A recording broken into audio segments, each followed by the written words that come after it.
When fishing a Ned rig, the thing is I like to fish around targets. And what I mean by that is, in this case, I'm fishing around a bridge, I'm fishing around riprap and things of that sort. Something I can throw around and throw to, whether it's a ledge, brush pile, a dock. I really like fishing targets with a Ned rig where it's a high percentage place to catch a fish.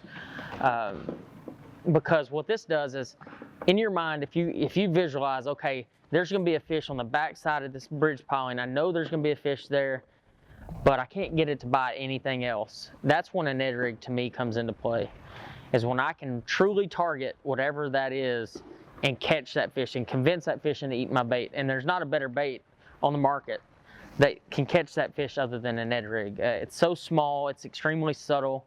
It doesn't matter if it's summer or fall or spring or winter. Fish like to eat a Ned rig. It's just because of size and it's just extremely natural.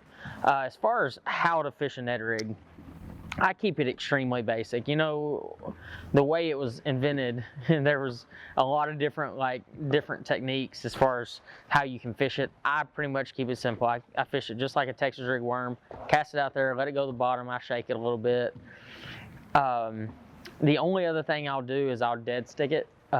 So I'll throw it out there and let it go to the bottom. I just let it sit there and just kind of naturally drag it off there and don't put a lot of action to it.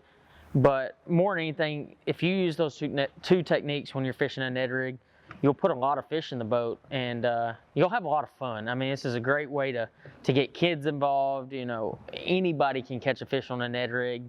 And I think that's what's so great about it. It's anybody can catch them on it.